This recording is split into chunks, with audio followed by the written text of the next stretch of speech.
আমার ছেলেটা চাঁদের মতো দেখতে, সেই ছেলে নাই হয়ে গেছে।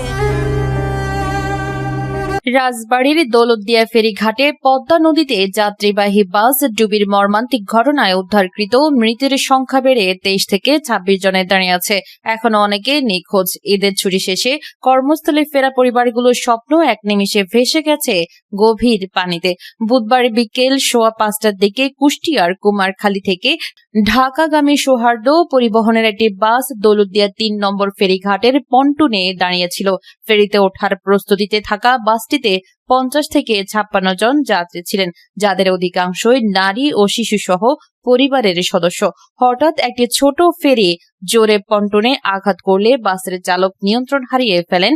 ব্রেক ব্যর্থ হয়, বাসটি পন্টুন থেকে সরাসরি পদ্মার গভীর পানিতে ছিটকে পড়ে এবং দ্রুত তলিয়ে যায়। প্রত্যক্ষদর্শীরা বর্ণনা করেন, বাসটি পূর্ণ যাত্রী নিয়েছিল। 4-5 জন যাত্রী তখন বাস থেকে নেমে পন্টুনে দাঁড়িয়েছিলেন। তারা সাঁতরে বেঁচে ফিরতে পেরেছেন, বাকিরা বাসের ভেতর আটকে পড়েন। এক প্রত্যক্ষদর্শী জানান, বাসটা পন্টুনে এসে ব্রেক ফেল করলো। ড্রাইভার চেষ্টা করেছিল, কিন্তু গাড়ি সোজা পানিতে চলে গেল। আরেকজন আহত যাত্রীর স্বজন কান্নায় ভেঙে পড়ে বলেন, স্ত্রী, সন্তান ও শাশুড়িকে বাসে রেখে তিনি অজু করতে নেমেছিলেন। এখন তাদের খোঁজে পাগলের মতো ঘুরছেন। দুর্ঘটনার পর উদ্ধার কার্যক্রমে বড় ধরনের অব্যবস্থাপনার অভিযোগ উঠেছে। স্থানীয়রা বলছেন, দুর্ঘটনার 1 ঘণ্টা পরও উদ্ধারকারী জাহাজ হামজা ঘটনাস্থলে পৌঁছায়নি। ডুবুরি দল পাটুরিয়া থেকে আসতে দেরি করে। প্রচন্ড ঝড় বৃষ্টির মধ্যে উদ্ধার কাজ ব্যাহত হয়। রাত 12:30টার দিকে প্রায় 6 ঘণ্টা পর হামজা বাসটিকে 80 থেকে 90 ফুট গভীর পানি থেকে টেনে তোলে। ফায়ার সার্ভিসের ডুবুরিরা তখন থেকে লাশ উদ্ধার শুরু করে। উদ্ধারকৃতদের মধ্যে নারী ও শিশুর সংখ্যা বেশি। এক প্রত্যক্ষদর্শী ক্ষোভ প্রকাশ করে বলেন, যদি 5 মিনিটের মধ্যে রেকার ও ডুবুরি আসতো তাহলে 55 জন যাত্রী বেঁচে যেতে পারত, কিন্তু প্রশাসন হাত গুটিয়ে বসেছিল, একটা কল পর্যন্ত দেয়নি। আরেকজন বলেন, 3 ঘন্টা পার হয়ে গেছে, এখনো কোনো লাশ উদ্ধার হয়নি।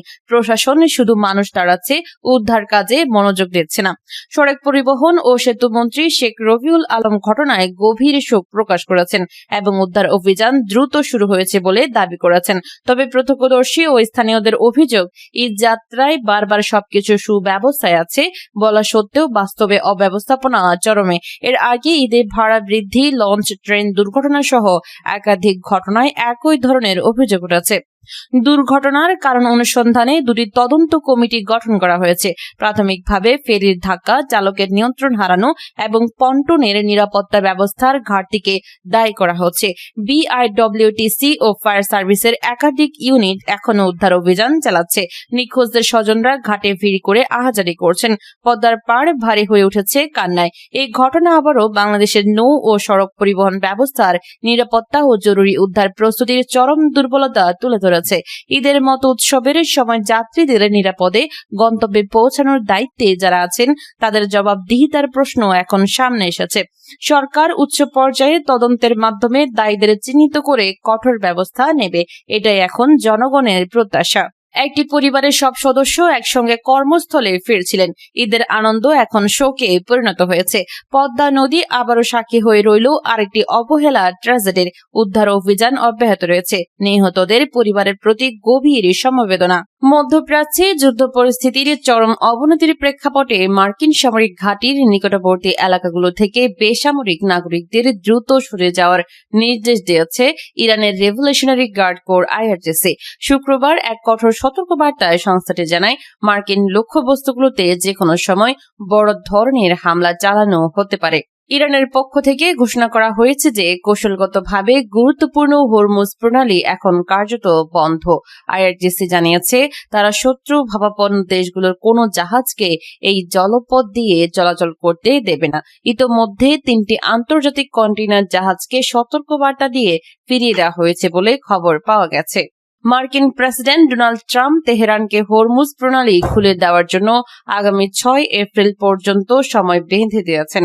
যদিও ট্রাম্প দাবি করেছেন যে শান্তি আলোচনা ভালোভাবে এগোচ্ছে, তবে ইরান এই দাবিকে প্রত্যাখ্যান করেছে। ইরানের তাসনিম নিউজ এজেন্সির মতে, তেহরান যুদ্ধের ক্ষতিপূরণ এবং হরমুজ প্রণালীতে তাদের সার্বভৌমত্বের পূর্ণ স্বীকৃতির দাবি জানিয়েছে।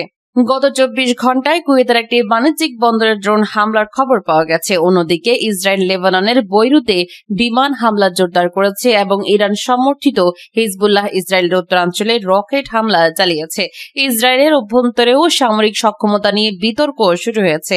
বিরোধী দলীয় নেতা ইয়াইর লাপিদ সতর্ক করেছেন যে এই দীর্ঘমেয়াদী যুদ্ধ ইসরায়েলি বাহিনীকে খাদের কিনারে ঠেলে দিচ্ছে। জাতিসংঘের মানবাধিকার প্রধান ফলকার তুর্ক এই যুদ্ধের তীব্র নিন্দা জানিয়েছেন। বিশেষ করে যুদ্ধের শুরুর দিকে ইরানে একটি প্রাথমিক বিদ্যালয়ে মার্কিন টমাহক ক্ষেপণাস্ত্রের আঘাতে ব্যাপক প্রাণহানির ঘটনায় তিনি গভীর শোক প্রকাশ করেন এবং ন্যায় বিচারের দাবি জানান। এদিকে হরমুজ প্রণালী সংকটের কারণে বিশ্ব বাজারে তেলের দাম নিয়ে চরম অস্থিরতা বিরাজ করছে। জ্বালানি সংকট মোকাবেলায় জাপান ও ভিয়েতনামের মতো দেশগুলো জরুরি ব্যবস্থা গ্রহণ করতে বাধ্য হচ্ছে। বিশ্লেষকদের মতে যদি দ্রুত কোনো কূটনৈতিক সমাধান না আসে তবে এই সংঘাত কেবল মধ্যপ্রাচ্য নয় বরং পুরো বিশ্বের অর্থনীতি ও নিরাপত্তাকে এক ভয়াবহ অনিশ্চয়তার দিকে ঠেলে দেবে। ইসরায়েলের সামরিক নেতৃত্ব ও বিরোধী দলের রাজনীতিবিদরা সতর্ক করেছেন বহুমুখী যুদ্ধের চাপে ইসরায়েল ডিফেন্স ফোর্সেস বা আইডিএফ ভেঙে পড়ার কাছাকাছি চলে এসেছে। সৈন্য সংকট ও স্পষ্ট কৌশলের অভাবকে তারা এর কারণ হিসেবে দেখাচ্ছেন। বিরোধী নেতা ইয়ার লাপিদ টেলিভিশনে বলেছেন আইডিএফ কে ব্যবহার সীমা ছাড়িয়ে গেছে।